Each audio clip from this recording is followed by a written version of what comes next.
Thanks for joining us this morning. I know most of you probably want to get outside and do something, so I'm going to keep this brief. But last time we talked about the basics of SEO. I'm a subject matter expert over here at SCORE regarding SEO. And today we're going to dive into 3 topics that we briefly focused on last time. And just to go over those, today we're going to be talking about keyword research. We're going to be talking about local SEO, and we're going to be talking about ongoing SEO. Within keyword research, I'm going to go over the concepts briefly, talk about some tools that you can use, and then also how to use keywords on your website. On local SEO, we're going to talk about the concepts as well, talk some local SEO strategies, and what to do about local SEO if you actually don't have an address, if you're an online business. And then on ongoing SEO, we're going to talk about the pivot or updating your website, creating quality content, and also a big buzzword last time, industry outreach or backlinking. So let's get right into it. So once again, if you guys are looking to receive part 1 of the workshop, it would definitely help having that previous knowledge when thinking about some of these new topics that we talked about today. Shoot your email in the Q&A or the chat and we'll send it over. But just as a quick review, SEO stands for search engine optimization, which basically refers to the process of optimizing your website or changing certain factors and assets within that website in order to improve your rankings on what is known as a search engine rankings page. It's Google, Bing, Yahoo, but it's also Instagram, Facebook, YouTube, etc. What's a target market? Got to know your target market, because if you understand your target market, it makes things like keyword research a lot easier. You can optimize your website for search engines in a way that attracts and retains the people that you consider your customers. And then finally, your competitive advantage. This is the secret sauce, right? A competitive advantage is your unique edge within your industry that allows you to outperform your competitors in the market. A lot of times SEO is directed in focusing on that competitive advantage and showcasing that to your customers or your clients. So jumping into the new terminology, again, we talked about keyword research a lot last time, but when you start your SEO strategy, a lot of it is going to be tied up in what are known as keywords, which is basically the query that someone types in on Google, Facebook, Instagram, whatever it may be, in order to find services, products, websites, etc. So one of the most important aspects of SEO is getting the right keywords for your target market. So to identify the best keywords for your target market, start by brainstorming a list of words and phrases that describe your product. So let's work down the line. I know we had Northeast pellet stoves. For instance, let's kind of work that through this example here. You have 3 types of keywords. You have a core keyword, you have fringe keywords, and then you have niche keywords. A lot of people just call them short tail and long tail, and I'll explain that. But your core keyword is your overarching keyword, right? So for northeastern pellet stoves, it would be pellet stoves. Pellet stoves is your core keyword, because that is really describing your business in whole.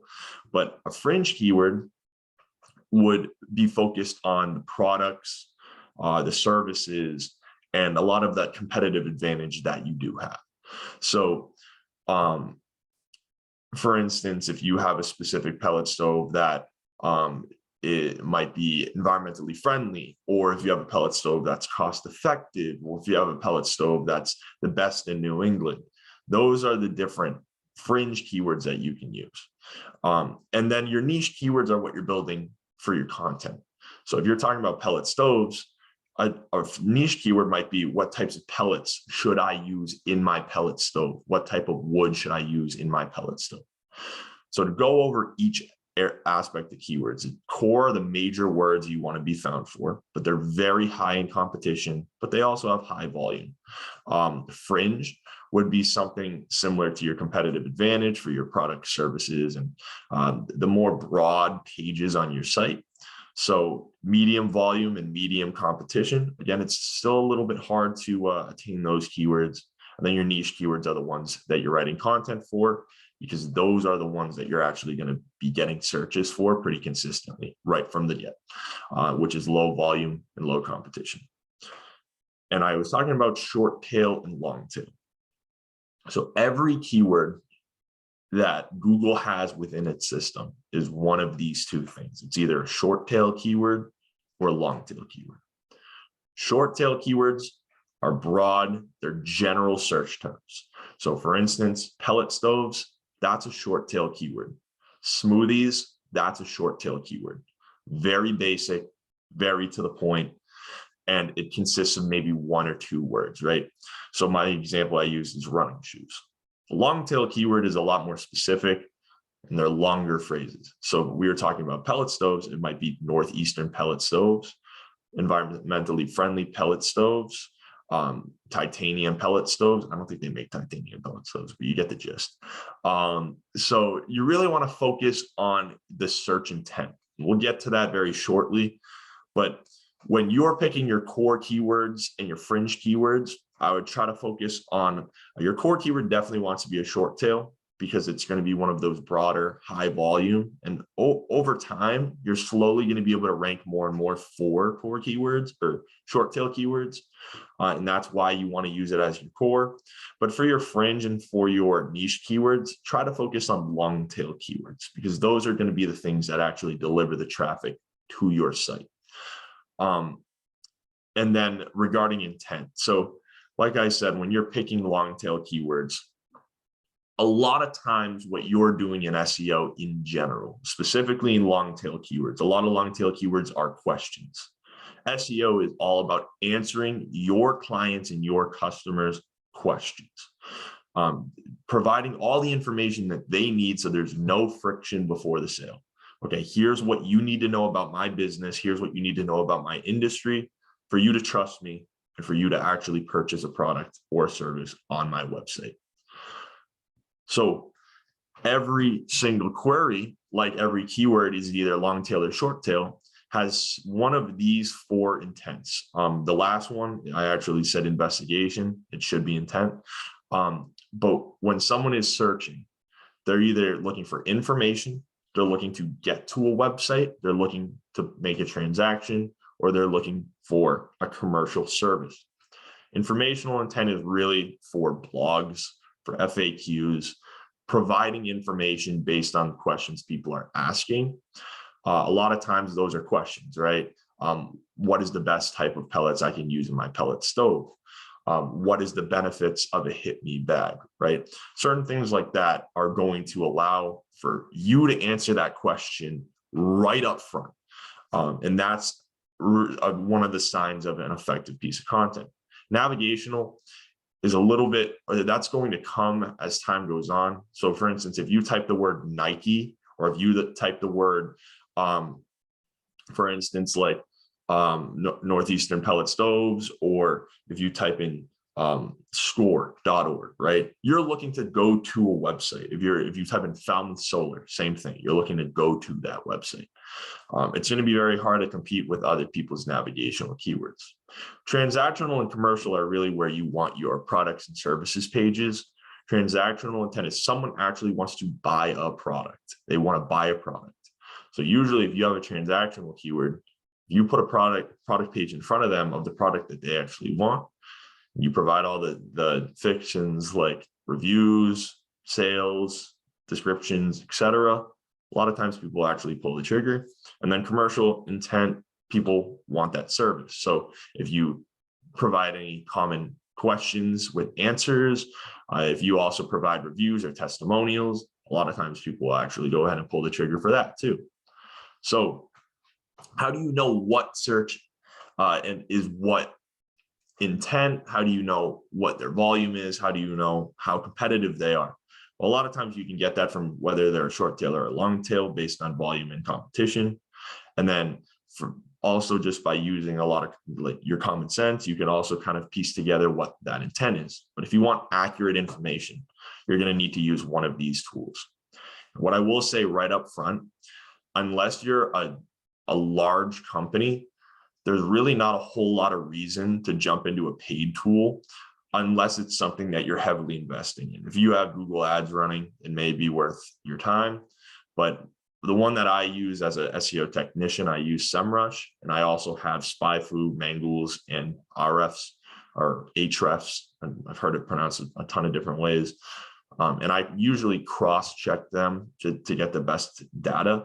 And that's the benefit of having an SEO technician. But if you wanted to actually get one yourself, the best one that I would recommend is SEMrush. But if you're also on a budget, Ubersuggest is phenomenal as well, because they do have another tool called Answer the Public, which you can see on the free tools side, that allows you to research long tail keywords very easily for new content. And I'd say that that's one of the best tools right now that's free on the market. And they're all owned by the same guy, Neil Patel. The best free tool that you can use, and you've probably used it today, is the Google search engine. The Google search engine is by far the best way to find keywords, bar none. You can get some more information from keyword planning within the Google Ads system. Google Search Console is also a platform that you can use to find more information regarding what keywords you're actually showing up on. Answer Socrates is very similar to Answer the Public, where basically what you do is you type in a keyword, you type in what particular target market you're looking for, and it's going to pull up everything that's being searched related to that keyword within a certain period of time. Some great stuff. But let's talk about Google, because usually when I start my keyword research, I start with Google. It's by far the best way, because not only are you going to see related searches, people also ask, but you're going to be able to see what shows up in the search engine rankings page.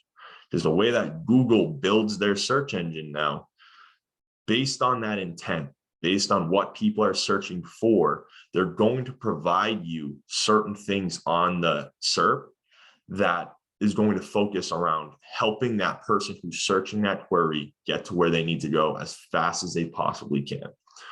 But for instance, if I wanted to search backpacking tents, or say I wanted to search solar panels near me, right?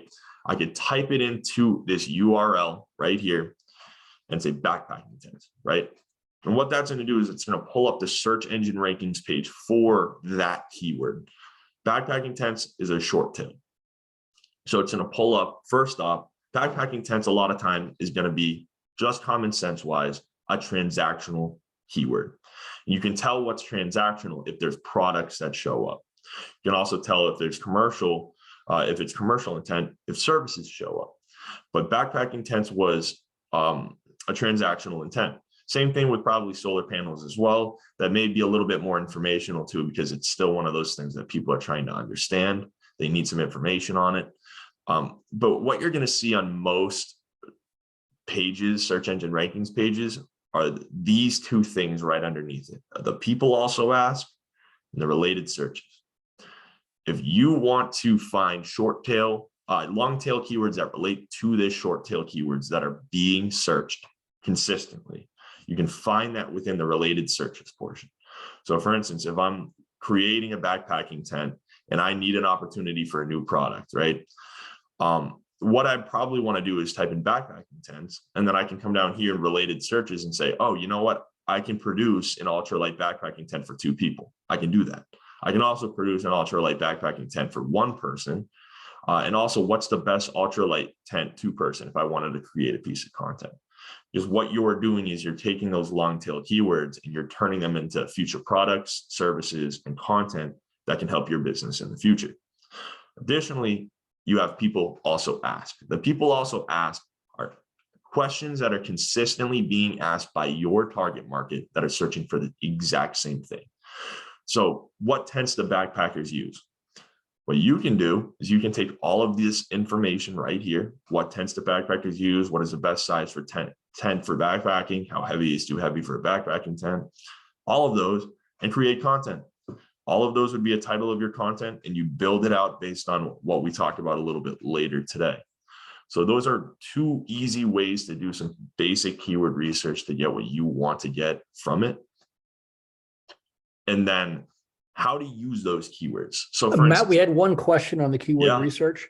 Absolutely. if you go back one slide, Yep.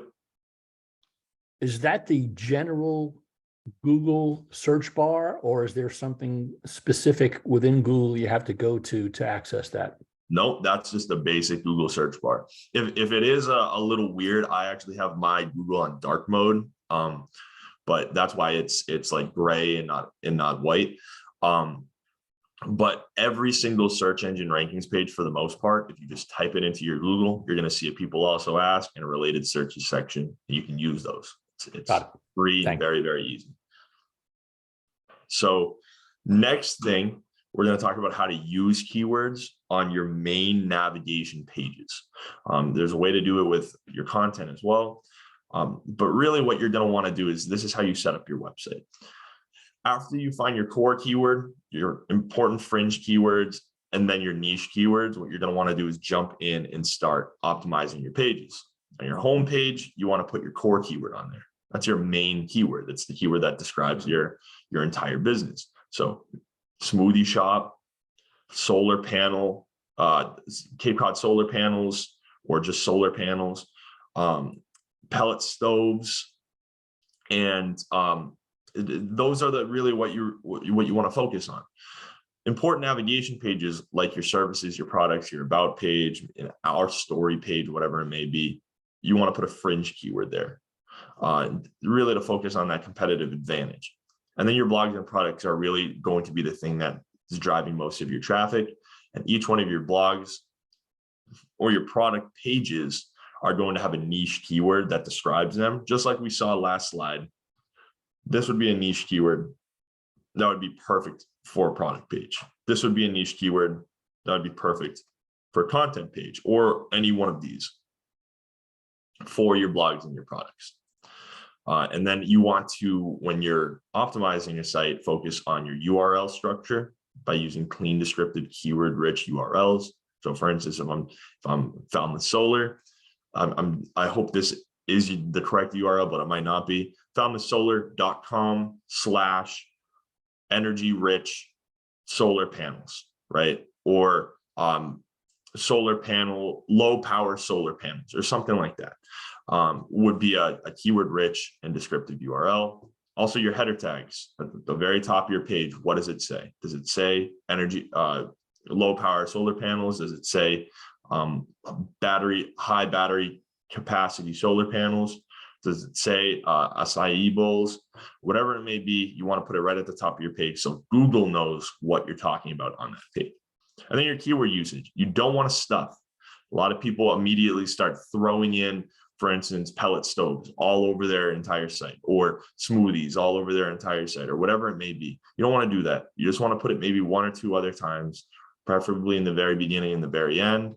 And maybe you have some subcategories that include the keyword. You don't want to put it more than, I'd say, 7 to 9. And it all depends on your page structure, the length of your content, the industry. It's all based on a text to HTML ratio, which I'm not going to go into.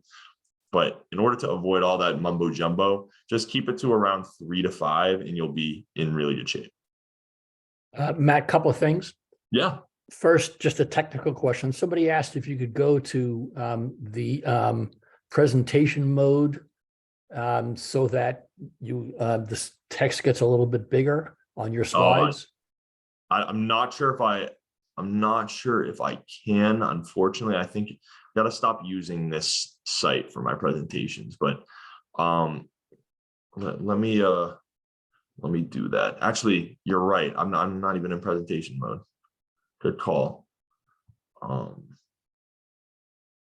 then while you're doing that, there's a couple of other questions that have come in. What do you suggest if you offer a range of products? For example, you offer shaving products and dental care products, et cetera. Yeah, I mean, that's a really good way to go about it. So what you're probably going to want to do is every single one of those product types should either deserve their own category page, meaning they have their one entire page dedicated to them. So you can optimize that page for dental products or shaving products. Or what you can do is you can just build out like one giant product page, or not one product page, but your products page. And then you would want to optimize each one of those products themselves. I'd recommend just doing completely different category pages just because it's going to allow you to optimize a lot easier for them. But either way would work for you. And then what are the best practices when creating a URL? Should it be the company name or a keyword? Yeah, so if you're creating your business domain, it completely depends. My business domain is not SEO friendly. It's a .co. It doesn't matter .com, .co, .net, whatever it may be, right? It does not matter what the end of the domain is by any means. It matters what goes inside the domain. So I use my business name, which is fine. However, my business name does not describe what I do as a business. For Falmouth Solar or Northeastern pellet stoves, that's your business, but it's also including that core keyword in there, which is phenomenal. I mean, that's a great step in the right direction. If you're doing a main nav page, you just want to keep it simple, /about us, /wood stoves or pellet stoves, /smoothies, /poke bowls, whatever it may be. Just want to keep it as simple as possible. The content is kind of where you have a little bit more of a ability to, like a more flexible way of naming, where you can actually just have a URL that says, what is the best backpacking tent for 2 people, right? Or you can just say best backpacking tent for 2 people. It's up to you. Content's not as important, but you want to just make sure that whatever keyword you're optimizing the page for, you see if you can put it in the URL. And if it's not the biggest deal in the world. Don't change all of your URLs on your site. I'll give you this. If you have not been doing this on your URLs and you want to change your URLs, consult an SEO technician. Do not do it yourself. It will completely break your entire website. It's not a good move. So what I would do is I'd either call into SCORE and talk with a subject matter expert like me, find an SEO technician, or consult a web developer or a graphic designer who built your website in order to do it. Don't just go changing your URLs. However, if you're building pages in the future, that's when I'd start instituting this process, if that makes sense. I hope I didn't scare you guys. It's a dangerous thing. Some people jump right into it, but it had to be said, because as soon as you change URL, Google loses that page. It has to get re-indexed. It's a whole big thing. It's very frustrating. And I don't want to see that happen to any of you guys. So anything else, Jim? There's one question for something about a demo, but why don't we wait till you get through the rest of the presentation for that? Yeah, sounds good to me. So local SEO, right? So this is Manhattan. I should have used Cape Cod. I'm still kicking myself that I didn't, but it happens. Do you think that's all the pizza places in Manhattan right there? What is that? Maybe 13? I said this last time. No, it's not. It's not. But those are the 13 pizza places that have their local SEO optimized, right? They're locally optimized for pizza in New York.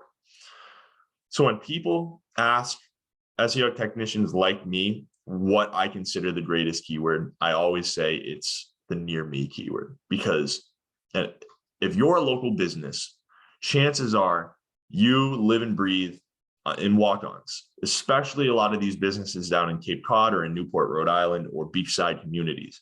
They're seasonal businesses that are relying on tourists to walk in and purchase their products. But how do tourists know where to find you? You have to optimize for local SEO.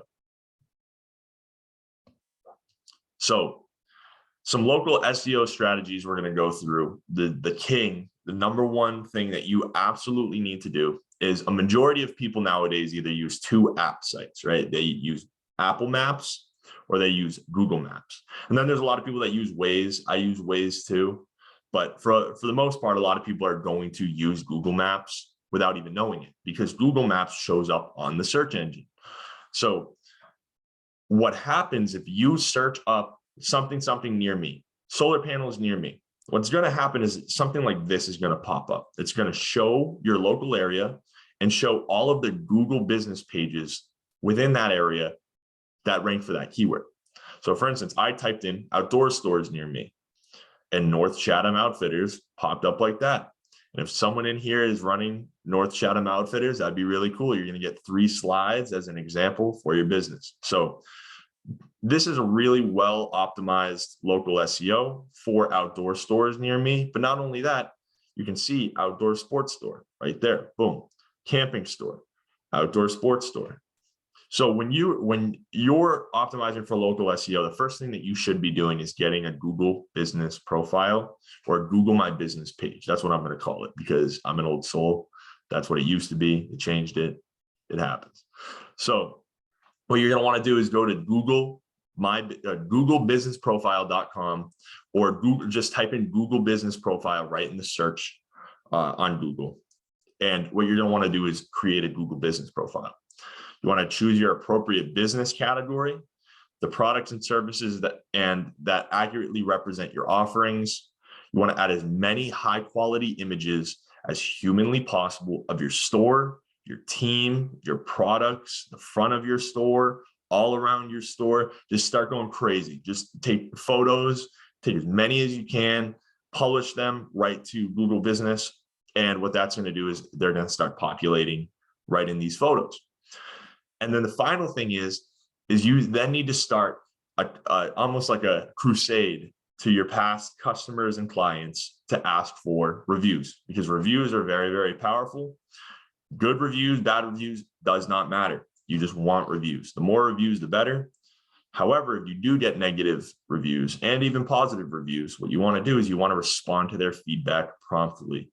If people contact your Google My Business page, respond to it promptly, because what Google is going to see is that you're actively working on this page, it's responsive, and that's actually going to factor into your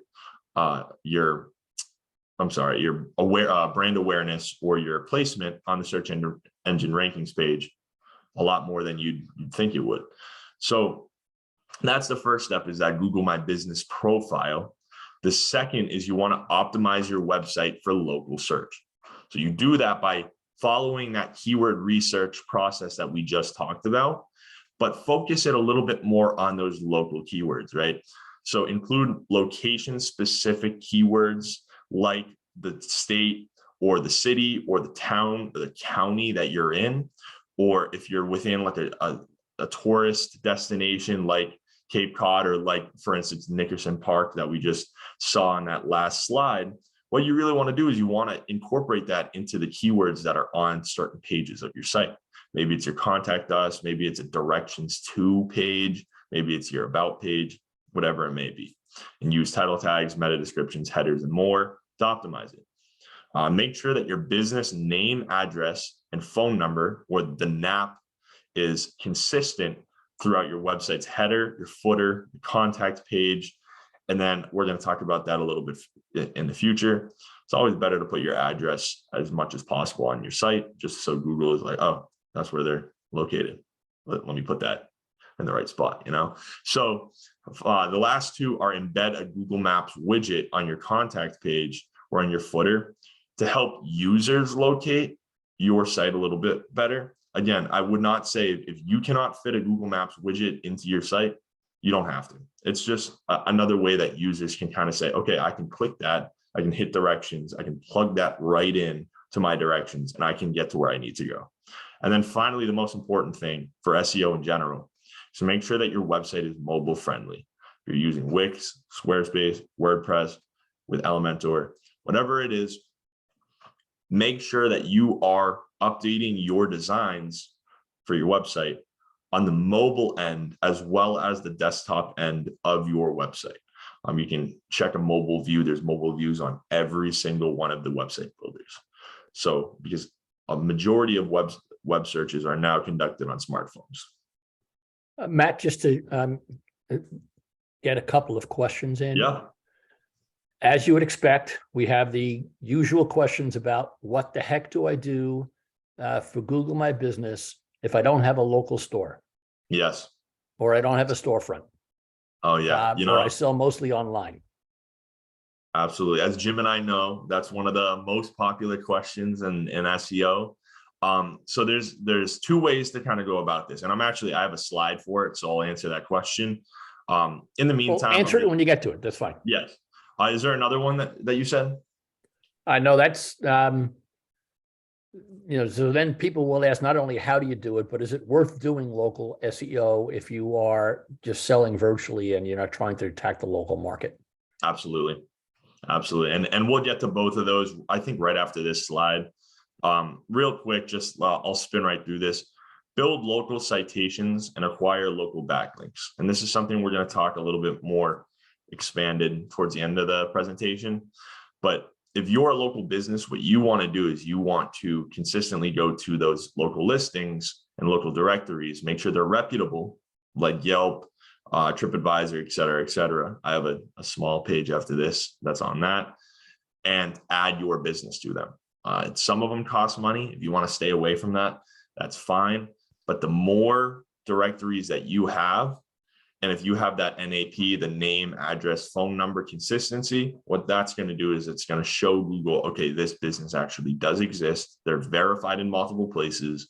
We need to put them higher on our Google Maps, on our search engine. Reach out to local bloggers, news outlets, industry websites, even influencers, if you want, for potential features, interviews, guest blogging opportunities, which is basically you writing a blog on their website, or even jump on a podcast. Both of those are going to help your business and provide those backlinks, and engage with your local community. This is probably the biggest one. If you really want to be established within your local community, the best way to do it is by getting your brand awareness up. So go sponsor events, participate in local pop-ups or local initiatives like concerts on the common or whatever it may be, and collaborate with other businesses in your local area. If you have businesses that sell complementary products, jump on it, build a collab, and put some more products out, because their target market or their customer base is now your customer base, and your customer base is now their customer base. It's a win-win. And that's actually going to generate a lot of local backlinks, because more and more people you're going to get put into local PR, local news, and other people's blogs, so that, again, your website gets more and more verified, and Google says, all right, cool, let's move them from here right up to here. So to answer your question, there's a few different routes that you can take. First off, if you are an online business that is specifically focused on national attention, right, or selling internationally or nationally, there's really no reason for you to have a Google My Business. However, it's going to make local SEO, if you did want to sell for a specific place, very, very difficult. If you're an on-call doctor, if you're a lawyer, if you operate in a service area, if you drive to people's, like a construction or a landscaping company, and you drive to people's houses to actually take care of your jobs, this is what's called a service area. You don't need an address, you need a service area. So what you want to do is when you're setting up your account, you want to showcase where you are able to drive for your job, right? Say, for instance, you have a service area of Massachusetts. You type in Massachusetts, and you call it a day. And you can even do just one town, you can do one city, you can do counties, you can do the entirety of New England. For a time, I had that as my service area. It was not a good idea. You live, you learn. But that's really what you want to do, is you want to focus on that service area, and you absolutely can have both. You can have an address and a service area if that really applies to your business. But there's other ways to optimize for a local business besides just a Google My Business page, like we talked about. Engage with the location you're looking to generate business in, write location-based content, answering questions for that particular demographic, gather applicable backlinks, and like I said, answer popular questions. So it's not the be all end all if you don't get that Google My Business page. I would not worry too much about it, but that's the answer to that question. Jim, is there any more before I jump into ongoing? Oh, you're muted. You're muted, by the way. You would think I never did this before. Related question. Somebody says, I'm a consultant, don't want to have my home address. I do have a PO box. What do I do? Yeah, they're not going to allow you to use a PO box.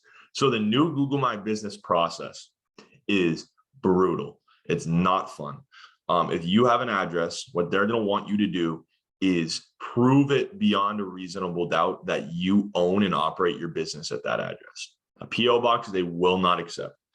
And if you do have an address that you're looking to add, the only way to add that address now is to take a video camera, film the address and where everything is. You're going to film it. You're going to film the name of your company. If it's on signage, you're going to film across the street, the 2 buildings next to you. And then you're going to prove that you own the building in one of a few different ways. 1, you can unlock the door with your key. 2, you can show the business deed.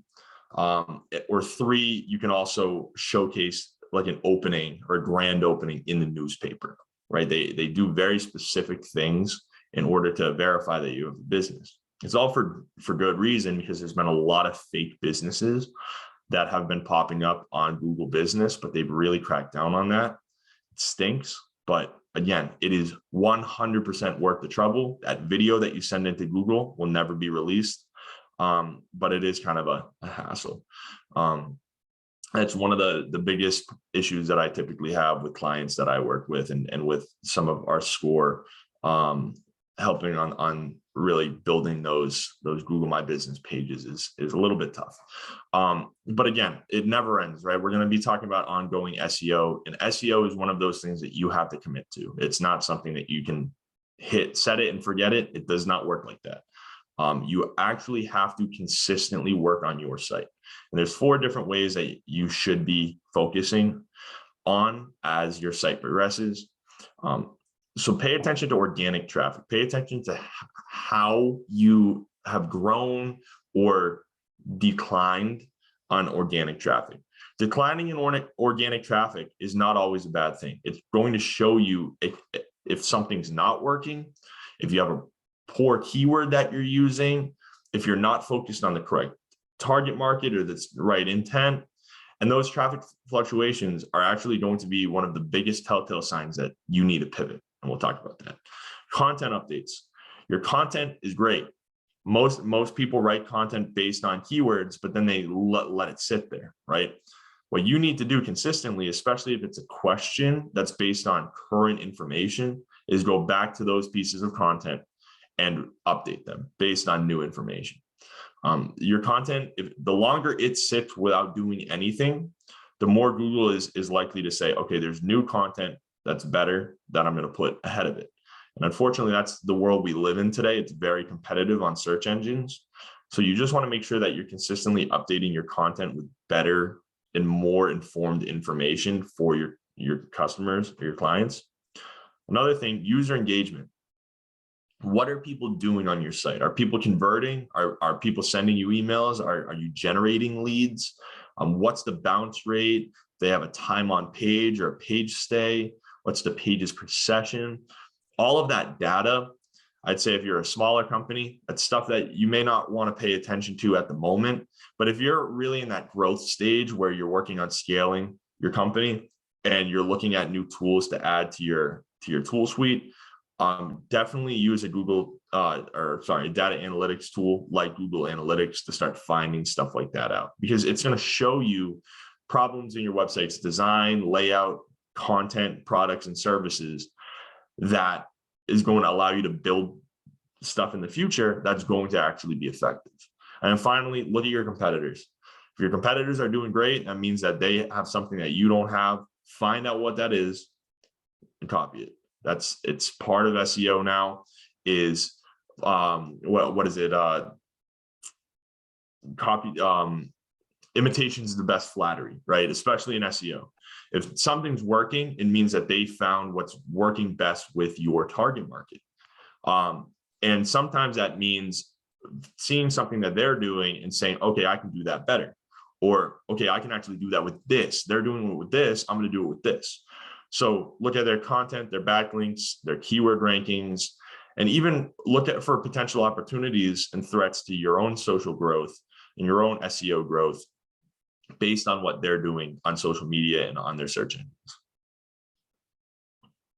So going into that website pivot, Pivoting is the most important thing you can do as a small business, especially within the SEO. It's a massive topic that I'm not going to be able to completely talk about. It's something we talk about at SCORE a ton, something you talk about with business growth a ton. But there's this massive movement for a more lean startup where people are moving a little bit quicker based on information and data that they're gathering from modern tools. So what you want to do, again, it's not a set it and forget it process, but understand your data and look at data sources for your web builder software. So if you're using Shopify, Wix, Squarespace, one of many website builders, most of them have the data that you can actually see and you can kind of interpret in your own way. Or if you have Google Analytics, if you have it set up and you understand it, look through that and look for those different fluctuations, look for different stops, giant page drop-offs, content that's producing really good traffic, content that's not producing any traffic at all. Look at engagements, and also movement through the website, what pages people are jumping to from certain pages, and look at the click-through rate, conversion rate, sales, that page stay. You're going to be able to find out a lot of those specific things that you can actually change right away in order to have a more effective page, more effective SEO, and compare those numbers with before your SEO positioning. And as well, as soon as you finish your pivot, add them as benchmarks for the future, because you're actually going to be able to use those KPIs as a way to understand your growth in the future. And then change page positioning based on that information. Maybe a keyword's not working. Maybe your content that you're producing for that keyword is not the right intent. You may want to improve that. So research new keywords using the same tactics for weaker pages and move further towards long tail keywords rather than going back into short tail keywords. Consult SEO technicians for other ways to optimize your best pages. A lot of that gets really technical really fast. So definitely be a little bit careful with that. Add new pages and remove old pages based on what people are doing, and also based on that content is outdated or the products are outdated. Change text, change your photos, change headers on the top of the pages. And there's a few other ways that you can really improve your pages. A lot of times those weaker pages are pretty straightforward. However, with those better pages, you may need to look towards SCORE or look towards an SEO technician to really figure out, okay, what is that next step? Creating good content really comes down to some very basic information. So you want to take that keyword, and that's the basis of all of your content. And going forward, again, that's really going to be the thing that attracts most of your visitors. Most of your traffic is going to come from niche keywords, content built for niche keywords or long tail keywords, answering those questions. So first off, is it relevant? Is it relevant to the intent of the person searching? And is it relevant to your direct target market that addresses their needs and provides them value? Okay, as soon as you have that, move on to the next one. Okay, I need to make it very good quality and reasonably long. So what you want to do is find out who's currently sitting at the top of the search engine rankings page for that keyword, and basically write their content in your own words and add a decent amount to it, make it better. It's called the skyscraper technique. It's worked for a very long time within SEO, but make sure it's well-researched, it's in-depth. Do not write it with ChatGPT or any type of AI platform. You can write an outline, you can write a basic outline, but if you're just writing stuff through ChatGPT and publishing it, it's not going to have the effect that you want it to have. It's quick, it's easy, but it's not going to deliver the actual traffic that you want. Readability and structure. Make sure it's easy to read. Make sure there's subtopics, topics, small snippets if you have podcasts or multimedia that you can put in there so that it's not going to take too long. Split long paragraphs and really focus on who's going to be reading this and what they're able to understand. For instance, if you're writing toy reviews, or if you're writing reviews on, let's just say toy reviews, I guess, most likely there's going to be parents reading it, but also there might be some kids reading it within your target market if they're old enough. So you kind of want to find a middle ground between them where you may even want to write two reviews, one for kids, one for parents. Completely depends on really how you want to go about doing that. Originality goes back to the ChatGPT and OpenAI and Google Bard. it's not plagiarized, but you want to make sure it's your voice. You want to make sure it's your branding, because people are going to associate your writing with your brand, and that can do you a huge service, or it could also pull you back in the wrong direction.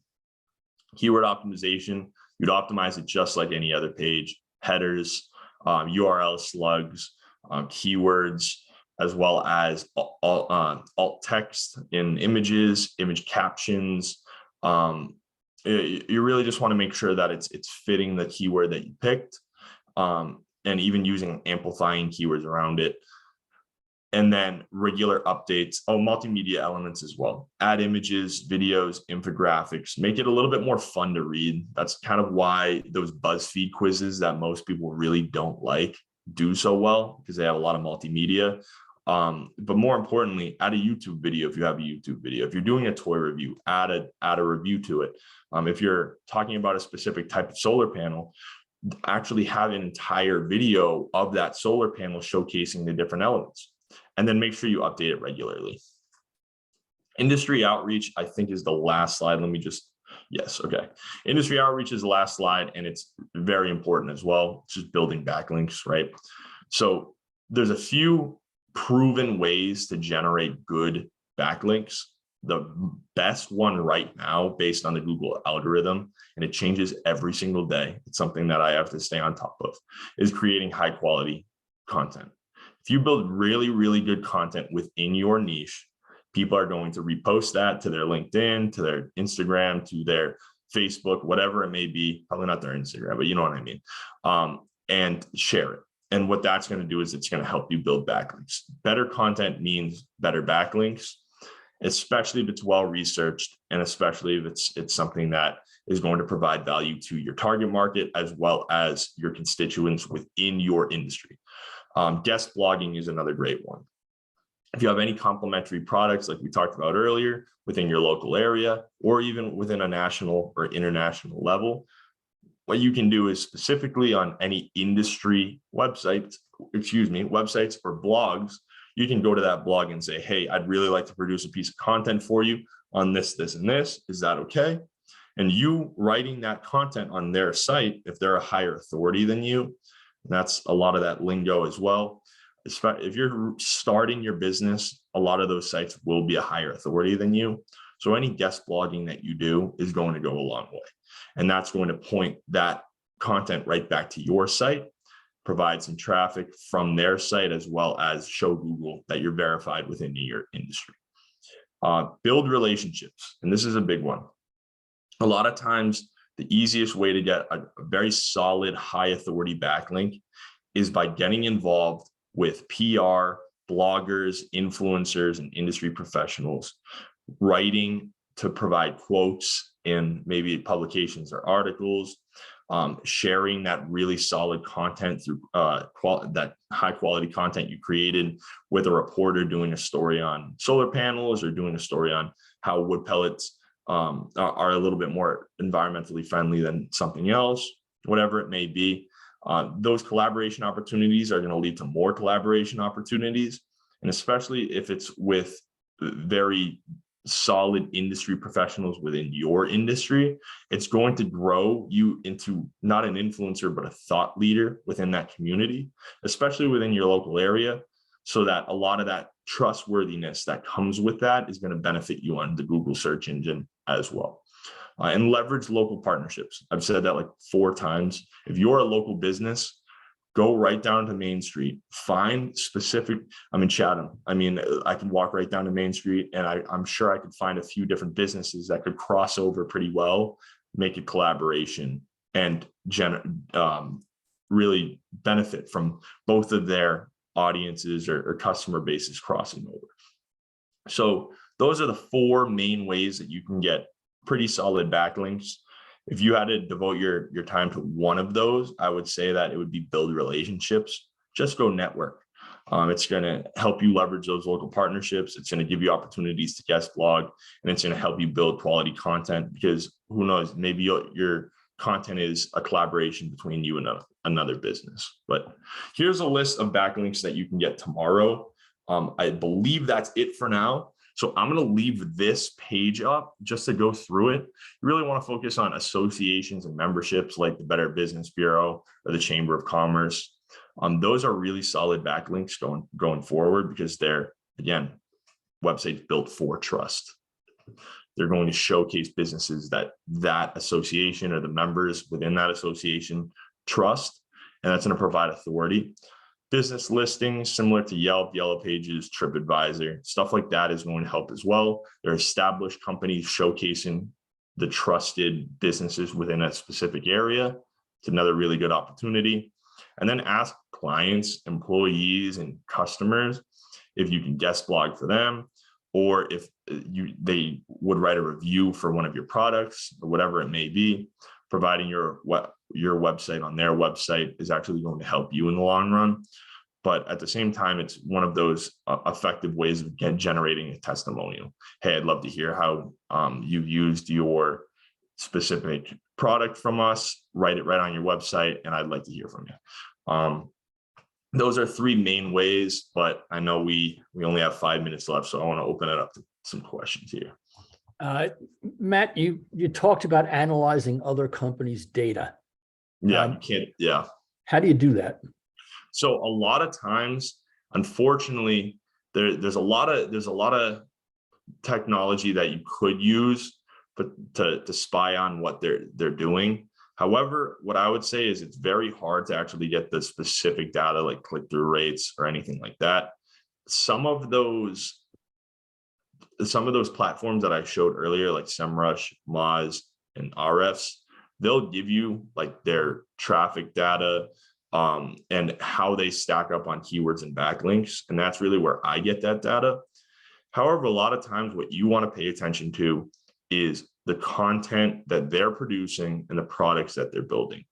Because chances are, especially if it's a larger company than you and you're trying to somehow fight them within your industry or within your local area, they may be doing keyword research or advertising that you're not doing. So it's going to give you a peek into kind of what their strategy is, and it may be a strategy you may want to emulate. Like I said, SEMrush does have data on advertising as well, so you can see what people are putting Google ads on or display ads on, which is definitely a good insight. But if you're still starting out, sometimes it's better to just save your money on those and use Google as your keyword research, not really worry about the competitive comparison just yet. But if you're in that growth stage where you're in a really competitive industry or you're in a competitive location, that might be worth the investment, or just to talk to an SEO technician to help you with that data and give you those insights. And when you're trying to get that data for your own website, that you get through Google Analytics? Yeah. Is that you saying that, Jim? Or yes, I was just making the observation as to where people go. Absolutely. Are reviews important for non-local businesses? It absolutely, they're definitely important.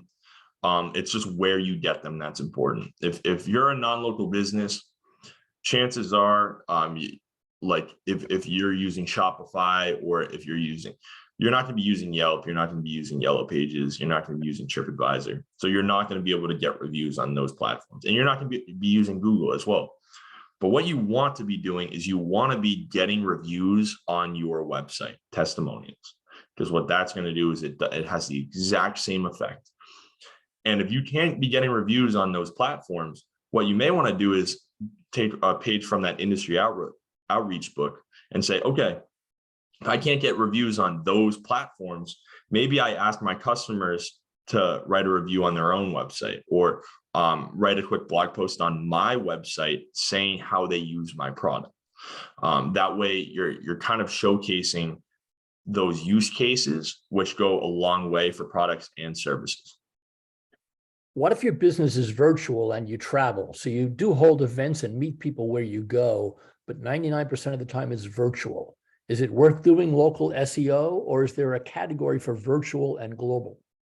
Yeah, virtual and global, I mean, that's just general SEO in general, or I'd say general twice, but you definitely don't want to focus on local SEO. But if you're meeting people very consistently. The most important thing that you can be doing is organizing collaborations or guest posting on each other's websites. And it's one of those things where you're building a network within your industry of similar individuals in similar situations that you're showcasing to Google that they are within your industry and that you've collaborated in the past. And that's going to help your SEO in the future. And that's going to be a lot more generalized SEO where you're trying to focus on your placement in America's rankings on search queries that are not locally focused. And those are a lot more informational. So I'd focus on content and I'd focus on getting those backlink opportunities and networking. Someone created a Google business profile about a month ago and was never asked to do any of the things that you said they were going to be asked to do for the address. Should they contact Google? No, you got grandfathered in. You're lucky. It's very recent that they started changing some of that stuff. What I would do is I'd go in and I'd check and make sure that your business is verified. There's a red little exclamation point in a circle that says verification needed underneath your business.